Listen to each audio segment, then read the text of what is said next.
Hello, my dear students. Now we are into the last unit. Myself, Professor Ankita Naik, and we are into the last unit of your soft skill development and etiquettes.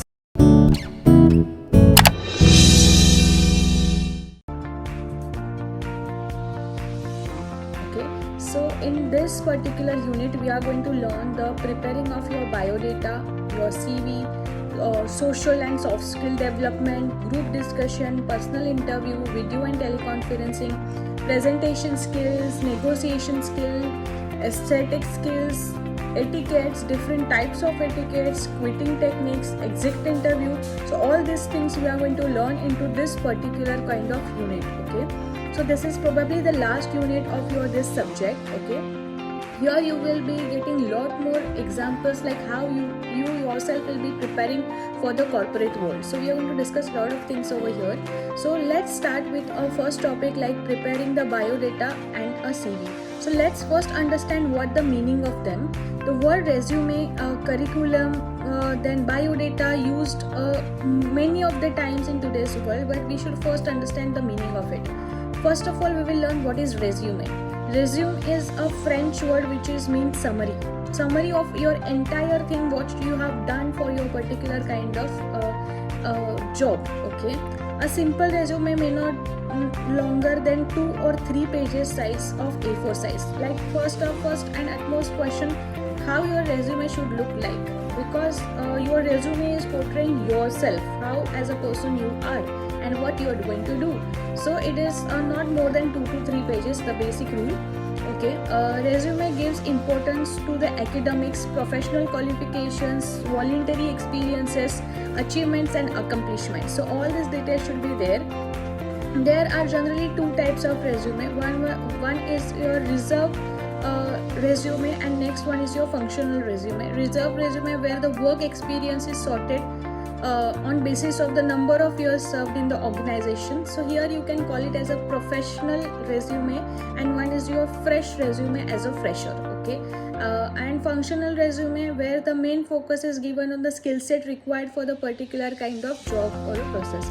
So many of the times what you have to do, like you must be applying for the different company, different jobs, but same department. So you have to change accordingly. You have to change according to the needs and wants of the particular kind of company. Resume is more applicable for the middle or senior level job, where the experience and skill set get more preference in the academic qualifications. As I said, her job की category होती है, which is fresher के लिए होता है, someone is for experience and someone is for the top management. So resume is very important and more applicable for the middle level and senior level jobs, where your experience plays very important role. Then your skill set gets more preferences on the academic qualifications. Then it comes to your CV, that is your curriculum value. Okay, CV means a course of life, like what you have done into your particular kind of life. The curriculum vitae is more specifically focused on academic achievements, then your work, your experience, your behavior, your career objective, your educational qualification, academic details like what is your scores and everything. Then it comes to your technical skill set, your strength, weakness, opportunities and academic honors, awards. So this is very important for your particular kind of CV, that is your curriculum vitae. Okay, the CV are no longer as a resume. It is very short. Okay, as it emphasizes on competencies of the details, create a good impression about the individual to help to get the job. So this is for CV is majorly for you guys, all my dear students who will be applying or entering into the corporate world very soon in 1 or 2 years. Okay, the curriculum or a CV should always be accompanied by the cover letter. You all must be knowing about the cover letter, right? Cover letter is a basic information about yourself will be giving over here. Like it should be about your what you are, how you're doing. It is some kind of summary, that is essay which is about you, which should be attached to your CV. CV is preferred option for a fresh graduate, for all of you guys, people looking for the career change. Like I am into the marketing industry, I wanted to switch to the HR or finance department or any kind of branding department, so it is for them for a fresh start. And those applying for the academic positions. Okay, there are certain jobs which is based, government jobs mostly, which is preferred on basis of your academics, like your education. So there your CV take place. Okay, next is comes to your biodata. What is your biodata? Biodata means a biological data or a biographic data.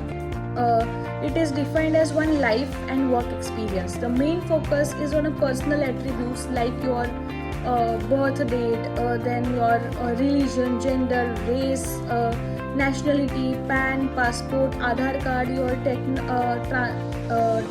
your transfer certificates, temporary your residence, your marital status, your hobby, height, weight, hair, skin, eye colors, and photos. So this is about your biodata, like how you look like. Okay, it can predict all the features, future behavior from the biological experiences or a biological knowledge which company has about a particular kind of person. Biodata is generally used for a defense job, government job, where applying for a research projects or research guards. So here your biodata plays very important role. So we have learned the three types of your CVs, or three types of how you will prepare yourself. First of all, it is about your resume.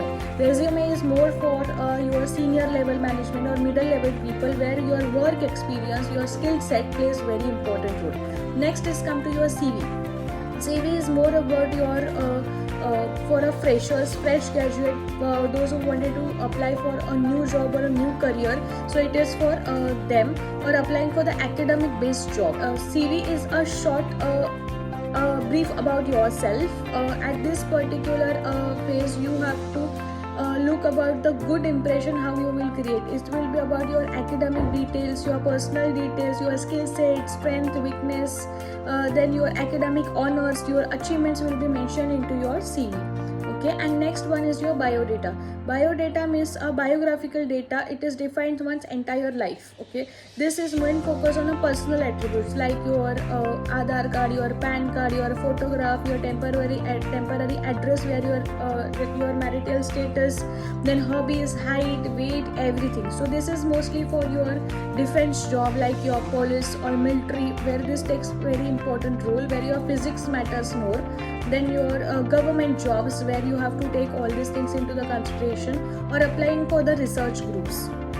Okay, so now we will understand the basic element of the CV. To prepare any kind of CV or resume, what things you need to consider.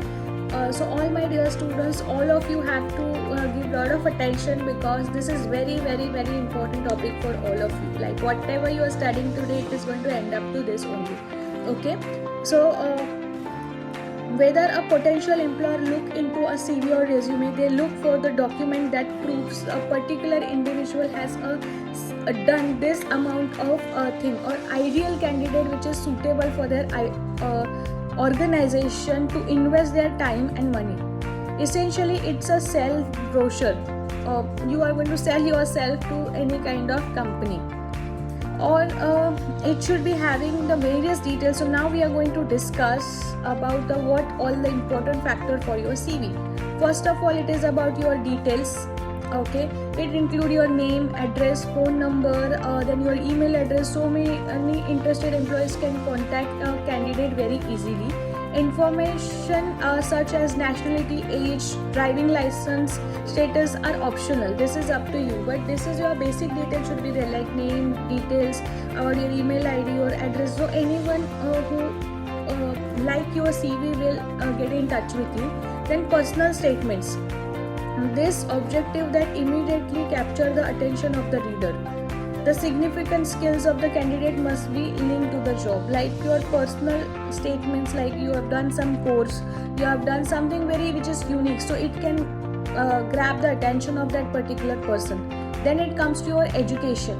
Present details of academic and professional qualifications in your CV needs to be mentioned, along with the grades which are achieved. Then about your work experience, the details of the previous work experience, name of the company, job title, your position, your designation, your salaries, roles, responsibilities, duties, what you have performed, everything should be mentioned into your CV. Extracurriculum activities is always very important aspects when you're joining a new job, because every organization needs a person who is very all-rounder kind of thing. Okay, in case of fresh graduate who do not have any work experience, they must mention all the skill, like a communication skills. Like all of you are a fresher, what you will ask me the question like what I should mention in my CV. It should be your communication skills, time management skills, your presentation skills, any important events which you must have attended during the time of your college time. Like every college they have their fest, so if you are into those managing teams, anything you have achieved during the time of your college events, so you have to mention everything over here. Then it comes to your hobbies and interests, and special hobbies and skills that have direct link to the job must be mentioned in the blog. Okay, so every time don't mention that I have my hobby which is dancing and singing. Okay, if you are applying for certain job, example if it is a marketing job, what you should do, you should always say I have a good my hobbies will be communicating with the people, interacting with the different people, socializing myself. So these are certain hobbies or interest which match to your job profile, you should always mention in your CV. Then it comes to your achievements, like what you have achieved, any specific things which you have received, like any scholarship, any kind of appreciation which you, any significant achievement in your career you can mention. Like you have cleared MPSC, you have cleared UPSC, you have cleared the NET exam, you have cleared in schools we have the Homi Baba exams and your scholarships. So every achievement you have to mention over here. Then last part of your CV is your references. This can include the name of the your school teachers. I will be talking from student point of view over here. Okay, so it will be about your school teacher, principal, previous employee, family, friends, and their name, designation and address. This is a process where anytime employer can get in touch with them to understand about yourself. Like many of the campus recruitment, this happens, like whichever candidate they select, they always do these things like getting in touch with their HODs or principals to understand the student nature. Okay, so this is a basic criteria how you can make the CV, which will be include, first of all, it is your details, which is about your name, address, where anybody can get in touch with you, personal statement, then your education, then your work experience, extracurricular activities, hobbies and interests, achievements, and last one is your references. Okay, and before for references, you should always inform the reference person in advance, because prior permission from them while giving the names of the references, because they should be aware that your name has been given to them. Okay, now we will understand what things you will be remembered while making the CV. So these are certain tips for you. It should be easy to read and simple layout. There should not be so complicated kind of thing. It must be clear, concise, yes, very interesting to read. Avoid italicizing versions and regular fonts. Okay, use bond paper with a watermark for make the CV. Avoid dark colors or printed papers for your CV. Use the same kind of paper for a resume and cover letter. Like it should be very same, free from like any typographical errors which should be there, like any spelling mistakes. So this should not be there into your resume or a CV. The resume is normally accompanied by the cover letter. The cover letter is either sent in response to the achievement of the job, or it can be sent with your CV. Okay, this is a first opportunity that candidate get communicate with the prospective employer. So design your CV very carefully and remember these points while you are making your CV for any job application. And every CV, certain parts will be changed according to the needs of the particular kind of job.